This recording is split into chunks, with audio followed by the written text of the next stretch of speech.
This is episode 69 of That Shakespeare Life. Hi, I'm David Bevington, American literary scholar and award-winning Shakespeare editor, author, and professor. Another great method for studying William Shakespeare includes listening to this. It's That Shakespeare Life with my friend, Cassidy Cash.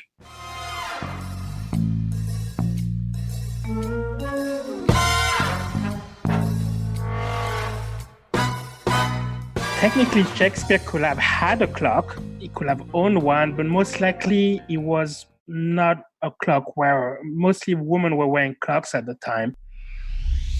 Welcome to That Shakespeare Life with Cassidy Cash. Cassidy believes that if you desire to successfully learn or perform Shakespeare's plays, then understanding the real life and history of William Shakespeare himself is a must. That Shakespeare Life is the podcast that helps you go beyond the curtain of some of Shakespeare's most iconic works and explore the world of early modern England as Shakespeare would have lived it, learning from the writers, historians, and performers who know it best. And now, here's Cassidy. One of my absolute favorite quotes from Shakespeare comes from Henry IV, Part 1, when Henry V says, "Unless hours were cups of sack and minutes capons and clocks the tongues of bawds and dials the signs of leaping houses and the blessed sun himself a fair hot wench in flame-colored taffeta, I see no reason why thou shouldst be so superfluous to demand the time of the day." It's hilarious today. I love this quote, and particularly the whole idea of Falstaff parading around in flame-colored taffeta tickles me to no end. But the history buried behind the hilarity is the actual question of time for William Shakespeare. Obviously, Henry V seems to think asking about the time of the day is superfluous, but in a 21st century world where things arrive on time and we keep time in our pockets, on our phones, or on our wrists with our watches, what was William Shakespeare's understanding of keeping of time? It is actually William Shakespeare who's credited with being the first to pen the phrase, "watch the clock," but did William Shakespeare himself have a clock? Here to take us back to the world of sundials, hourglasses, pocket watches, and clock towers, all of which were in motion and taking part in a flourish of clockmaking that took off in Europe in the 15th and 16th century, is our very special guest, William Massena. William Massena is the founder and CEO of Massena Lab, a collaboration with independent watchmakers to make unique timepieces. He's the managing director of timezone.com, the world's largest watch discussion forum on the internet. William, who has been with timezone.com since its founding in 1995, has been a passionate collector of watches from an early age and an active participant in the world of horology as a collector, consultant, and auctioneer. Previously, he was the chief operating officer and managing director of Antiquarium SA, a leading horological auction house. William Massena holds a BS and master's degree from New York University Stern School of Business. He's a jury member of the GPHG since 2013 and a member of the Cultural Council of the Foundation of Haute Horology and a freeman of the Worshipful Company of Clockmakers. In addition, William Massena is a trustee of the Horological Society of New York, and it is in this capacity that he joins us today to discuss the history of clockmaking in the life of William Shakespeare. Hello, William. Welcome to the show. Hi, Cassidy. Thank you for having me. Absolutely. We're glad to have you here this week. Tell us when the very first clock was invented. It's kind of hard to say. We know that the Chinese had water clocks about 4000 BC, but the modern clock as we know it came around the 14th century with the invention of the verge escapement. Now, was that in Europe? That was in Europe. That was created somewhere in Italy or in France.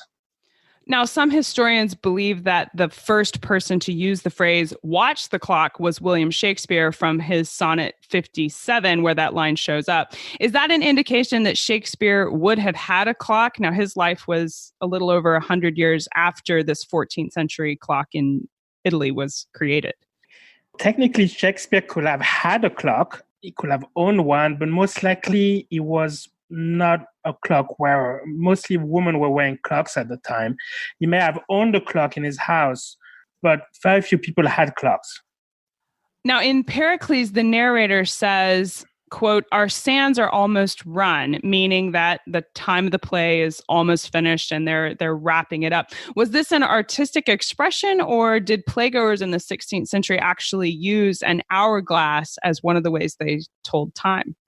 So people did use hourglasses, but hourglasses were used as just little instrument to measure a specific amount of time, usually an hour. It's kind of like using a tape measure to measure distances. Hourglasses were devices that were used mostly at home or at work to measure a specific hour, and they did not carry them around. Most likely they were using candle clocks along with hourglasses. Candle clocks were candles that had measurements, and the amount of use of the candle would let you know how long time has passed. At the end of the play, using a candle clock, you will know that you spent an hour, 2 hours, 3 hours of acting, and it will give you some sense of timing. So when they talk about for example, at the beginning of Romeo and Juliet, when they say the 2 hours traffic of our stage, were they measuring those 2 hours using candle clocks? Do you know if it would have been candle clocks or an hourglass that was used in the theater? Most likely it was an hourglass because it was more of a universal object that everybody used. So anywhere where you could have the play, they would use the hourglass. But Romeo and Juliet is about 3,000 lines, and it would have been difficult to have that in a specific 2 hours. It depended a lot on the acting, a lot of the condition of the theater in order for the play to last exactly 2 hours. I seriously doubt that Shakespeare meant 120 minutes when he meant that Romeo and Juliet would be 2 hours. Well, and that brings me to the idea of partial hours. Now, if it wasn't going to actually be on the hour, did they have a way of measuring like an hour and a half? Or was it, they didn't have this concept of minutes, seconds, and hours, or did they? So the concept of minute and second existed, but it was something people couldn't rely on. It was more of a scientific concept that people knew existed. People used the quarter or the half hour more often than the minutes. Minutes were very difficult to measure for a layman in 16th century England. You had to use a division of the time based on clocks that were around or on bells that were chiming around you with the churches. So the church bells ringing would mark the hour, or was there a clock tower that would be in the town? Was that kind of the way the whole town told time, was to refer to this clock? Parishes had a tower, and there were clocks there, and they were chiming the hour. They were also chiming the different prayers of the day. So about 9 times a day, you will have those clocks chiming the time of prayers. And people will use this as a reference to their own clocks in order for them to have an idea of where they stand during the day. And that's basically how people went along during the day. They will use the local church bells as a reference. So they were comparing. When they would hear the sound, they would know what the church was marking, and then they could adjust what was in their home or at the theater to what the bells were saying. Yes. So you'll have a clock at home, you have a sundial at home, and both of those could help each other be more accurate, because obviously if there was no sun, the sundial was not useful. And during the night, the sundial was basically unavailable to provide you with a timing device. So it was the church and the clock that you had at home that could be adjusted one way or another. Sometimes the church clock was not that accurate. Now, you mentioned a sundial. I know that sundials are a popular feature of Tudor knot gardens, but I had always thought that was a popular feature because Greek and Roman mythology was a theme of Tudor knot gardens. Are you saying that people who had these fancy gardens would have included a sundial as a functional piece? Would they have been using that to tell the time of the day? So yes, sundial could be used as functional pieces. Many people still used it at the time. There was no better accuracy than a sundial for specific work, especially if you were traveling. So in a garden, a sundial had both the use as a piece of decoration and the use as something to give you time. And also it was an indicator of where in the garden you had the most sunlight, obviously. Now, when Falstaff remarks in Henry IV that Shrewsbury clock, the Shrewsbury clock, runs, quote, a long hour. Is he being metaphorical there to say that he feels like time is passing slowly? Or is that an example of the town clock running behind? Is that an example of this culture you're talking about of time really being a comparative thing between what does your clock say and what does mine say? So in the case of Falstaff, in the play, Falstaff mentioned the clock being an hour long. He was fighting. He was doing the act of fighting, which was a physical act, and may have been difficult for Falstaff. So he may have thought that was taking much longer than it was. So it was a long hour. So he was stressed, yeah. Yes, stress of fighting. and at the same time, it is very likely that the clock was inaccurate. Clock was the responsibility of clock keepers, of sexton, who some of them were good, others were not as good. And sometimes those landmarks were not giving accurate time. So that means that when in Love's Labour's Lost, there's a quote about German clocks that says, German clocks are always repairing, ever out of frame, and never going aright. That happens in Act 3 of Love's Labour's Lost. Does that mean that clocks in general were bad at telling time, or did German clocks have a reputation for being particularly bad at telling time? So the Germans were known to make the smallest clock. They were the inventor of the pocket watch as we know it today. And they were really tiny, beautiful objects that were very inaccurate. You only have an hour hand, you won't have a minute hand on the clock. And those were exported to England, to France, and often used as jewelry. But because they had that possibility of giving you time, people would use them. Definitely noticed that they were not providing good time. They were usually broken. So is there a connection between the pocket watch and jewelry? Is that also tied to women? You mentioned earlier that only women would actually wear a clock. So that's right. The Queen Elizabeth had a few clocks that she wore. She wore one around her neck often. She was gifted clocks, one by Lord of Leicester. She also had ring clocks. So it was clock that you wear as a ring, and they were highly inaccurate. Nobody could use them to tell time. And those clocks were also used by some men. Some kings used them. It was a symbol of power. You can see an example of a woman wearing two clocks on her, two pocket watches, one around her neck and another one around her hip as a chatelaine in the National Gallery in London. It's, I think, an Elizabethan portrait.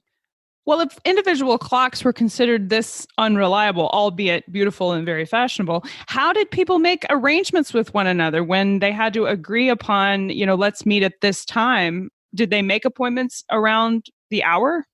So they will use a common reference. And that common reference could be the town clock. And you will say an hour past the striking of 9. So you will use the striking of 9 and then use an hourglass to measure that time. And you will assume that that person will show up more or less at that time. You could also use something that will happen in the town, such as the morning market. You could use also what was going on at church or at court. The reference had to be a common reference in each town or villages that one will travel to or have a meeting. But there was a lot of waiting at the time. There was not this efficiency with time that we have today. That time efficiency is very much a 20th century concept. This is a fascinating topic, and I know we would love to learn more and explore timekeeping in the 16th century much, much further. Do you have any books or favorite resources you could point us to that we should look at when we want to explore this further? So there's a great study in the Journal of British Academy by Tiffany Stern called Time for Shakespeare, Hourglass, Sundials, Clocks and Early Modern Theatre. It was published in the Journal of British Academy from Tiffany Stern. And there's another book that I would recommend for people who are more interested in the history of time. It's called Mastery of Time by Dominique Fléchon. And it's in edition of Flammarion. It's in English and French. And this was published with the Haute Horlogerie Foundation. Fantastic. We'll make sure to link to those in the show notes for today's episodes. Now, we ask everyone this next question here at That Shakespeare Life, and that's, what's the one book you would take with you on a deserted island? My friends in England tell me I am supposed to allow you the complete works of Shakespeare and a copy of the Bible, so your choice would be in addition to those. So I thought of this one for a long time. I will take Proust's À la recherche du temps perdu, his biggest work. It's In Search of Lost Time, which is over 3,200 pages and about 2,000 characters, which is considered in French as the most important novel of the 20th century. I think it's perfect for Deserted Island because it's not much of a plot here. It's more about inner contemplation and the relationship between experience, memory, and I think this would be perfect for a deserted island. What an excellent choice. We'll be sure to link to that one as well so people can read it. It would be a good read, I think. So what's next for you? What are you working on now that you're excited about? Well, so at the Horological Society, which is the oldest society about watchmakers in the US, we were founded in 1866. We're a nonprofit, and we are doing some education, some classes about watchmaking, how to be a watchmaker, how to put a watch together.